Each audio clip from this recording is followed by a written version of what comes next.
ఇందిరా మహిళా శక్తి పథకం division secretary గారు ఎన్నో విశేషమైన సాంఘిక సామాజిక ప్రయోగ కార్యక్రమాలకు ఆద్యులు వారు, అదేవిధంగా గౌరవనీయులు కూనా సంతోష్ గారు ఎక్స్ కౌన్సిలర్స్, వారు కూడా వేదికపై కాసిల్ కావాల్సిందిగా.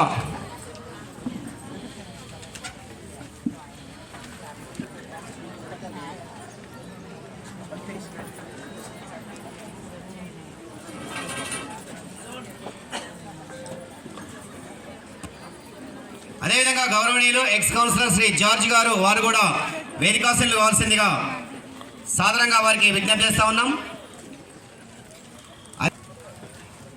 అమ్మ, మనందరం కూడా ఇక్కడ ఎందుకు ఆశీర్వాదమేమో మీ అందరికీ తెలుసు. తెలంగాణ రాష్ట్ర ప్రభుత్వం అందిస్తున్నటువంటి కోట్ల స్వయం సహాయక సంఘాలుగా ఏర్పడి చేసాం మేము. ఇంకా 40-50 గ్రూపులు వస్తే మాకు చాలా సంతోషంగా ఉంటుంది. గ్రూపుల్లో మాకు రికవరీ పర్సెంటేజ్ కూడా చాలా బాగా ఉంటుంది. 95 to 98%. 2-3% మంది కట్టడం లేదు. వాళ్ళు కూడా కట్టితే మాకు ఇంకా సంతోషంగా ఉంటుంది. మీరు ఓన్లీ రుణాలు తీసుకొని మీకు మీరు వ్యాపారం చేసుకుంటున్నారు. బట్ ఇంకా దాంట్లో కొన్ని స్కీమ్స్ ఉన్నాయి, వాటిని అందరూ సద్వినియోగం చేసుకోవట్లేదు. జీవన జ్యోతి బీమా యోజన, సురక్ష బీమా యోజన, అటల్ పెన్షన్ యోజన, 3 మంచి స్కీమ్స్ ఉన్నాయి. వాటిని కూడా సద్వినియోగం చేసుకోవాలని అందరు బ్యాంకుల తరపున, ప్రభుత్వం తరపున మీ అందరిని కోరుకుంటున్నాను. అందులో చాలా మంది మనం తీసుకొని మనం కొత్తగా మన నుంచి వడ్డీలో తీసుకోవాలని మనము సంగారెడ్డి ఇక్కడ మన గ్రూప్లో తీసుకోవాలని కోరుతున్నాను. అందరికీ సంఘాలు కూడా తయారు చేసి అందులో మేము కూడా సక్సెస్ అవ్వడం జరిగింది.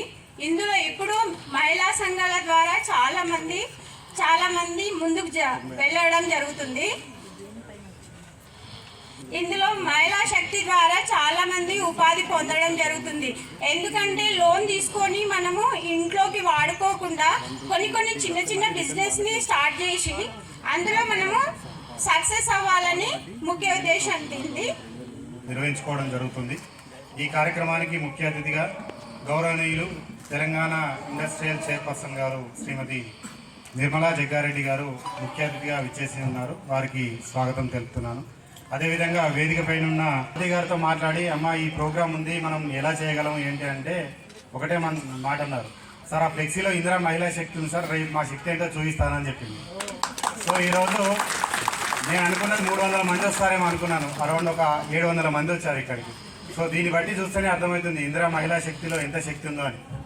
సో మన ముందున్న మహిళా DGASC చైర్పర్సన్గా ఒక మహిళ ఉన్నారు, మన జిల్లా జడ్జి ఒక మహిళ ఉన్నారు, మన కలెక్టర్గా ఒక మహిళ ఉన్నారు, అదనపు కలెక్టర్గా ఒక మహిళ ఉన్నారు, రేపు ఇంతకుముందు మున్సిపల్ చైర్పర్సన్గా ఒక మహిళ ఉన్నారు, ఇప్పుడు కాబోయే చైర్పర్సన్ ఒక మహిళ ఉండబోతుంది. మున్సిపల్లో 38 మంది కౌన్సిలర్స్ ఉంటే అందులో 19 మంది మీరే రాబోతున్నారు. సో దీన్ని బట్టి చూసుకోవచ్చు మీ శక్తి ఎంత గొప్పదో, ఎంత విలువైందో. మన ఇంట్లో ఏ విధంగానైతే మన కుటుంబాన్ని చక్కదిద్దుతున్నామో అదేవిధంగా సమాజాన్ని కూడా చక్కదిద్దాలంటే అది మీ చేతుల్లో ఉంది. అది ఎందుకు అంటున్నానంటే దాదాపు 1196 సంఘాలు మన సంగారెడ్డిలో ఉన్నాయి. దాదాపు 11,000 మంది మహిళలు దీనిలో సభ్యులుగా ఉన్నారు. మీరు తలుచుకుంటే సాధ్యం కాదా? సామాజికంగా కానీ, ఆర్థికంగా కానీ, రాజకీయంగా కానీ మార్పు తేవాలంటే అది ఒక మీ చేతిలోనే ఉంది. అందుకే ప్రభుత్వం, మన తెలంగాణ ప్రభుత్వం మహిళలను ప్రోత్సహించాలనే ఉద్దేశం కొద్దీ ఈ ఇందిరా మహిళా శక్తి పథకం అనేది తీసుకురావడం జరుగుతుంది. మీ యొక్క ఆర్థికంగా స్వావలంబన కలిగించాలనే ఉద్దేశం కొద్దీ గతంలో మీరు చెల్లించిన వడ్డీ అనేది ఏంది తిరిగి మీ అకౌంట్లోకి ఇవ్వాలనే ఉద్దేశం కొద్దీ ఈరోజు ఈ కార్యక్రమాన్ని చేపట్టుకున్నాము. ఈ కార్యక్రమాన్ని తీసుకున్నందుకు తెలంగాణ గవర్నమెంట్కు, అదేవిధంగా ముఖ్యమంత్రి శ్రీ రేవంత్ రెడ్డి గారికి, మన నిర్మలా మేడంకి, వీళ్ళందరికీ పేరు పేరున మన మహిళా సంఘాలందరి తరఫున ప్రత్యేక ధన్యవాదాలు తెలుపుతా ఉన్నాను. ప్రభుత్వం వచ్చిన తర్వాత మన ముఖ్యమంత్రి రేవంత్ రెడ్డి గారు ఒకే ఒక మాట చెప్పింది, ఏమని? ప్రతి మహిళ కూడా కోటీశ్వరాలు కావాలని. ఉందా? నమ్మకం ఉందా మీకు? అవుతామని నమ్మకం ఉందా లేదా? ఇంతమంది వచ్చిండ్రు, మహిళలందరూ ఇంతమంది వచ్చిండ్రంటే వాళ్ళకి ఆ గట్స్, ఆ ధైర్యము వచ్చింది కాబట్టి ఈరోజు మనకు అండగా దండగా ఆదుకోవడానికి ప్రభుత్వం ఉందని మీ అందరికీ కూడా అర్థమైంది. 2 సంవత్సరాల్లోనే 2 రోజులకే మహిళలకి బస్సు ఫ్రీ ఇచ్చింది. అందరు ఎక్కిందా లేదా బస్సు? సంతోషమేనా? మరి రోజుకి ఏడికన్నా పోవాలంటే 100, 200, 500 మన పిల్లలు స్కూల్కి పోయినా కాలేజీకి పోయినా 2000, 3000 మిగులుతున్నాయా లేవా? మరి ఆర్టీసీ అలా ఆదుకుంటుంది. అలాగే మరి గవర్నమెంట్ వేసినాక 200 యూనిట్ల కరెంటు రోజు నెలకి 500-600 మిగులుతున్నాయా లేదా? ఆ బాధ అంతా ఎవరికి? మనకు ఉంటుంది, ఆడవాళ్ళకి ఉంటుంది. ఇప్పుడు కృష్ణ గారు చెప్పినట్టు శక్తి మన బోర్డులోని ఇక్కడే ఉంది, ఇందిరాశక్తి.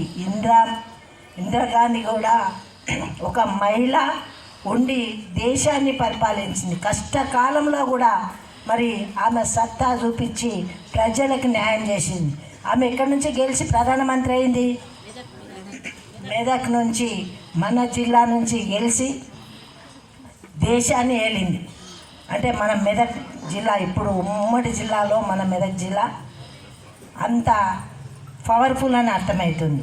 ఎందుకంటే అంత వ్యక్తిని ఆలోచన చేసి మనం ఓటేసి గెలిపిస్తే మరి ఆమెకు మనం ఇచ్చిన శక్తితోని ఆమెకు ఒక రూపం దాల్చి, ఎట్లా అంటే వేదాల్లో చెప్తూ ఉంటారు, పురాణాలు వేదాల్లో దేవతలను రాక్షసులు ఇబ్బంది పెడితే ఏం చేసిండ్రు? ఈ 3 మూర్తులతో అయిందా? శక్తి అయిందా? శక్తి సరిపోయిందా? సరిపోలే. వాళ్ళు ఒక శక్తిని తయారు చేస్తే ఒక ఆడదాంతోనే దీన్ని అంతం చేయాల్సిన అవసరం ఆ రోజుల్లో ఏర్పడింది. అట్లనే ఇందిరాగాంధీ కూడా దేశం అధోగతి పాలలో ఉన్నప్పుడే మన మెదక్ జిల్లా నుంచి గెలిచి దేశాన్ని మరి బాగు చేసిన శక్తి ఒక ఆడామే. అందుకే ఇంతమంది ఆడోళ్ళం ఉన్నామంటే ఈ శక్తికి ఎవరు కూడా అడ్డురారు. ఆడ మాట ఎట్లా ఉంటుందంటే గోడ కట్టినట్టు, మగవాళ్ళ మాట ఎట్లుంటుంది? జల్లెడ. అది అటు పోతుంది, ఇటు పోతుంది, ఎటు పోతుందో కూడా తెలియదు. కానీ ఆడది మాటిస్తే మాత్రం దానికి తిరుగుండదు. మనసులో ఏదన్నా తలుసుకుందనుకో అది చేసి సాధిస్తుంది. ఇదే కాదు, సినిమాలు చూడండి, లాస్ట్కి ఎవరితో కథ నడుస్తుంది? ఆడవాళ్ళతో నడుస్తుంది. ఇప్పుడు రాముల కథ ఎవరితో నడిచింది? సీతమ్మతో నడిచింది. అట్లాగే మనతోనే ఏదైనా రాజులు యుద్ధాలు చేసిందంటే ఎవరి కోసం చేసిండ్రు? ఆడవాళ్ళతోనే. ఆడవాళ్ళతోనే సమస్యతోనే యుద్ధాలు చేసిండ్రు, ప్రాణాలు పోగొట్టుకున్నారు. అంత ఉన్న పవర్ మన ఆడజన్మ. ఆడజన్మ అంటేనే అదృష్టం. అసలు ఆడపిల్ల పుట్టినంటే బాధపడతారు, అవునా? కమిషనర్ గారు చెప్పిండ్రు, వచ్చే మున్సిపల్ ఎలక్షన్లో 19 కాదు సార్, 20 దాటుతుంది మా ఆడవాళ్ళ సంఖ్య. జనరల్లో కూడా ఆడవాళ్ళు నిలబడుతున్నారు. అంత సత్తా, అంత ధైర్యం వచ్చింది. న్యాయం, ధర్మాని కోసం మహిళలు ముందుకు వస్తున్నారు. కాబట్టి మీకు ఈరోజు ప్రభుత్వం అండగా ఉంటుంది. మరి పెట్రోల్ పంపు మన సంగారెడ్డి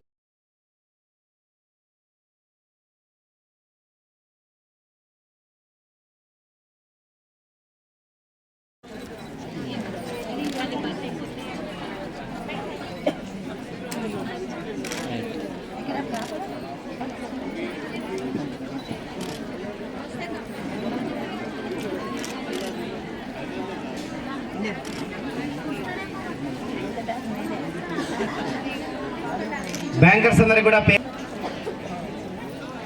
కోఆపరేటివ్ బ్యాంక్ ఓకే చిన్నగా ప్రోత్సాహం చేయబట్టి అమ్మ శౌర్య గారు మీరు ఉండండి. నెక్స్ట్ మీరు 1,96,40,29 రూపాయలకు సంబంధించినటువంటి బ్యాంక్ రుణాలకు సంబంధించినటువంటి చెక్కును కూడా మరి అధ్యక్షులందరికీ కూడా అందించడం జరుగుతుంది. అమ్మ ఒకసారి చప్పట్లతో స్వాగతిద్దాం. పెద్ద మొత్తాన్ని మనం స్వీకరిస్తున్నాం. Thank you very much. Thank you.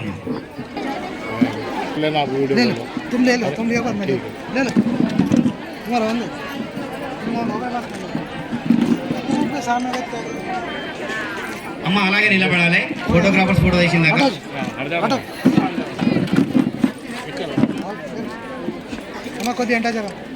కొద్దిగా మీరు కూడా వెంటనే అమ్మ ఫోటో కట్ కాకుండా తల్లి ఇక్కడ చూడమ్మా. అమ్మా ఇక్కడ చూడు, తర్వాత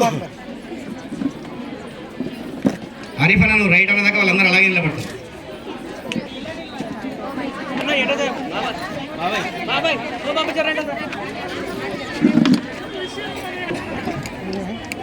హరీఫ్ అన్న ఓకేనా?